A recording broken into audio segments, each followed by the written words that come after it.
Ihahandog na ngayong taon ng lokal na pamahalaan ng Asingan ang livelihood program para sa grupo ng mga tricycle drivers sa bayan na isang portable na gasoline station.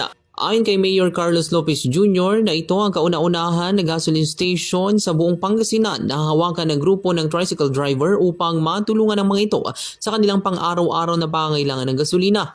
Naniniwala ito na mapapalago ng nasabing grupo ang ganitong negosyo dahil maaari na nilang masuplayan o mabentahan ang kanilang kapwa tricycle driver o ilang motorista. Malaki ang tiwala ng alkalde sa kanila dahil noong nagbigay-an niya ito ng negosyo sa kanilang grupo na Bigasang Bayan ay mas napalago at napaunlad ito. Dahil dito, nabigyan muli ito ng inspirasyon na muling handugan ng grupo ng bagong negosyo na makakatulong palalo sa mga mamamayan at kanilang pamilya sa bayan ng Asingan sa hinaharap.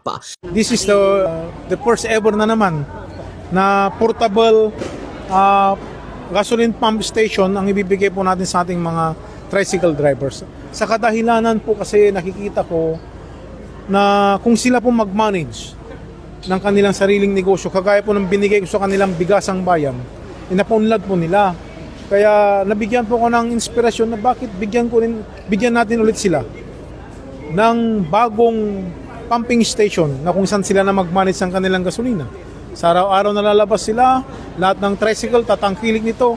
Di sino pong nagkaroon ng advantage, sila po, dadagdagan po yung kanilang kabuhayan. Yun po yung isang konsepto po ng pagbibigay po namin ng pumping station sa mga tricycle drivers po namin. Para sa programang Bombo Reports First Edition, Patrol numero 5, Bombo Liberta Comus nag-uulat para sa number 1 and most trusted radio network in the country, Bombo Radio Philippines, Basta Radio. Bombo!